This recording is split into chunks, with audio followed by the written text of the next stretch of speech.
हमारी कहानी स्टार्ट होती है एक पुराने रूम से। रूम के वो वेंट से एक मक्खी अंदर आती है और हमारा मेन कैरेक्टर उस मक्खी को मार देता है और उसे टेस्ट करता है। हमारा मेन कैरेक्टर कहता है ये बहुत कड़वा है। अब हमारा मेन कैरेक्टर यहाँ बोलता है कि वो अपने पूरे जीवन इस बंकर में बिताया है। हमारा जो मेन कैरेक्टर है वो कहता है कि एक दिन वो इस बंकर से निकल जाएगा और अपने माँ बाप यानी उसकी मॉम को ढूंढेगा। बचपन में बस उसे उससे मॉम से दूर किया जा चुका है। वो इस पिक्चर को ध्यान से देख रहा है था। सडनली उसकी बाप यहाँ पर आ जाता है और वो कहता है कि शी इज डेड, वो मर गया। हमारा मेन कैरेक्टर यहाँ पर शॉक हो जाता है और वो कहता है कि कैसे मर गया।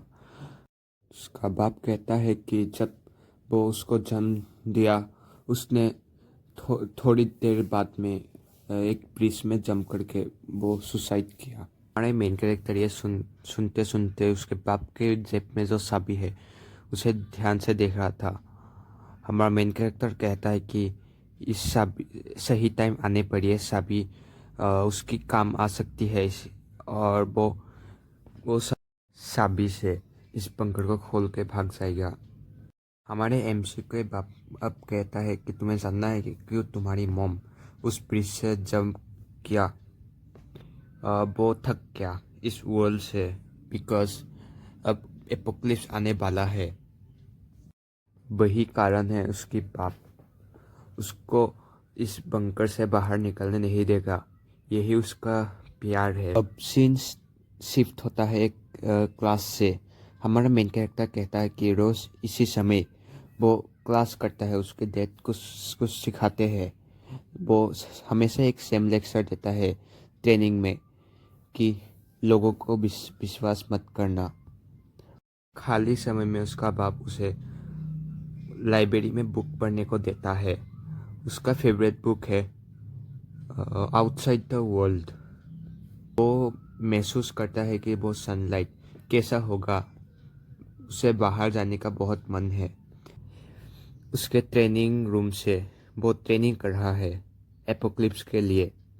उसका बाप कहता है कि तुम बस इतना ही कर सकते हो, अब एपोक्लिप्स आने वाला है, ठीक से करो। हमारा एमसी थक कर गिर जाता है। उसका बाप उसे हाथ आगे बढ़ाता है। हमारा एमसी बोलता है कि क्यों तुम मुझे मदद कर रहे हो, और सडनली उसका बाप उसे खींच के देता है। हमारा एमसी जाके वो क्लास में टक्कर खा जाता है। हमारे एमसी का बाप कहता है कि कभी भी लोगों से ट्रस्ट मत करना। मैंने जो भी टेक्निक तुम्हें सिखाया है वो आगे चलकर तुम्हारी काम आएगी। अब हमारे उसका बाप पीछे घूरते जा ही रहे थे। हमारा एमसी तुरंत खड़ा हो जाता है और पास में ही एक ग्लास का शीशा उठाकर यही सही टाइम है समझकर उसको बाप को मारने जाता है। और सडनली उसका बाप देख लेता है।